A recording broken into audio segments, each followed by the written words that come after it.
Меня зовут Олег Михайлюта, называют меня еще Фагот, группа «Танок на Майдане Конго».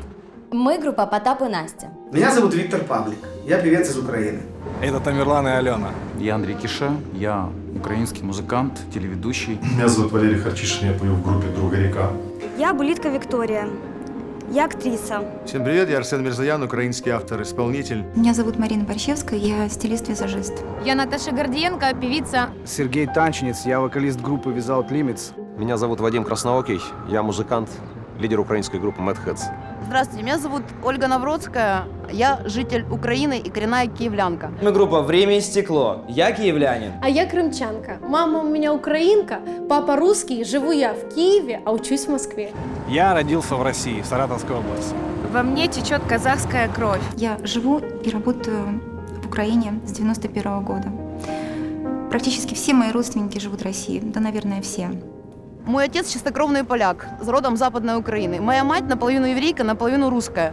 А мой дед из Архангельска. Я родился и вырос в самой западной области нашей страны, Украины, в Закарпатской области, в городе Мукачево. Всю жизнь я говорю на украинском языке, но, как видите, я вполне неплохо общаюсь на русском.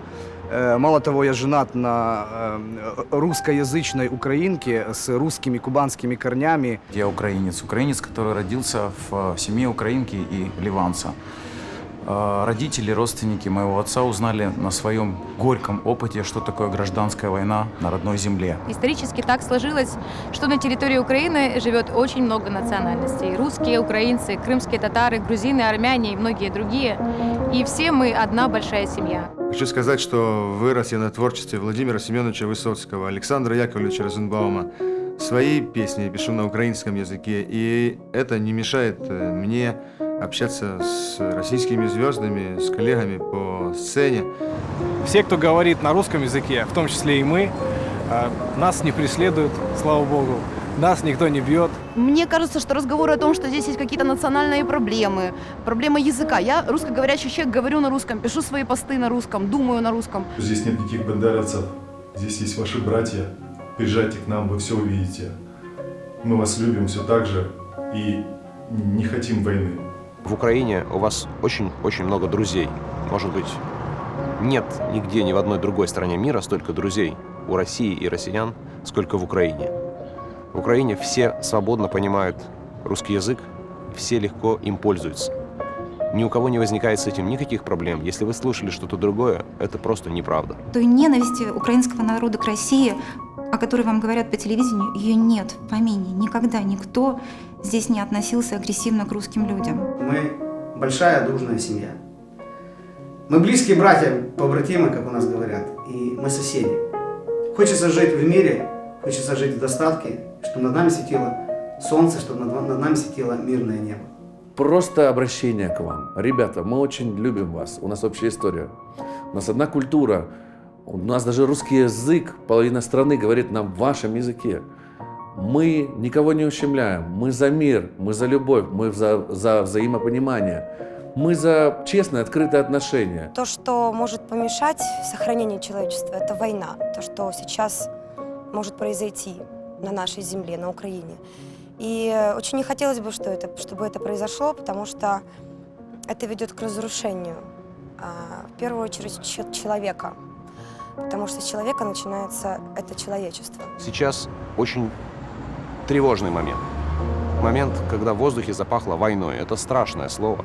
Особенно страшно представить себе, что это может быть война между украинцами и русскими, двумя самыми близкими народами.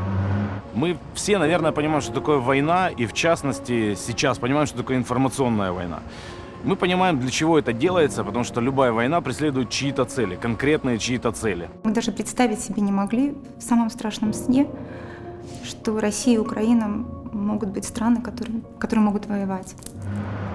Война никому не нужна, ни в Украине, ни в России. Никому из обычных людей ничего хорошего она принести не может.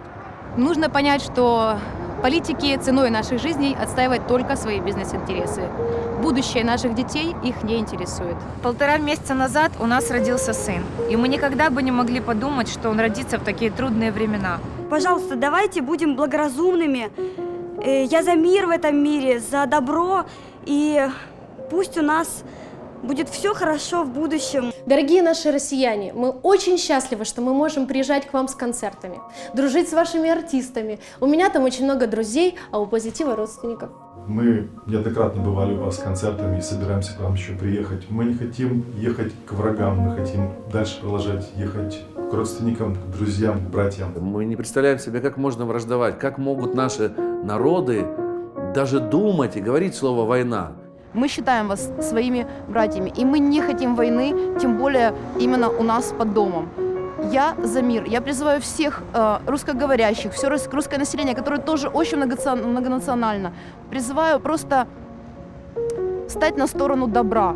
То есть есть один выбор – добро или зло. Зло – это война, это боль, это смерть, это то, что мы уже увидели своими глазами. Добро – это мир и свобода. Пожалуйста, мы за добро. И я очень вас прошу, встаньте на нашу сторону. Это будет единственно правильный выбор. Есть у каждого человека личная ответственность. И все зависит от того, как мы думаем и с каким посылом мы что-то делаем. Здесь, там. То есть каждый человек, он ответственен за то, что происходит в мире. И если направлять свои усилия и энергию на созидание и на мир, на любовь, то все будет прекрасно. Я хочу, чтобы вы ответили себе сами на один вопрос. Готовы ли вы убить своего соседа, своего друга, своего брата за чьи-то деньги? Обращаюсь просто и взываю к здравому разуму, не только к россиянам, но и к военным Российской Федерации, что, друзья, мы не хотим войны, и это нам не надо, и это не надо и вам. Хочется, чтобы мы верили друг другу, доверяли, чтобы у нас не рождалось никакой ненависти внутри. Пожалуйста, давайте генерировать в атмосферу, во Вселенную только любовь, добро и взаимопонимание. И я искренне верю в то, что любовь – это величайшая энергия в мире, она спасет нас всех. Нам не нужны ни танки, ни автоматы, чтобы уладить какой-то мифический конфликт между нами. Его просто нет. Поэтому никакой войны, только любовь. Мы любим и уважаем вашу сильную и мощную страну, и я надеюсь на то, что это уважение будет испытываться вами в нашу сторону. Желаю вам мира, взаимопонимания. Думайте, читайте, смотрите, общайтесь, дискутируйте, но только не воюйте.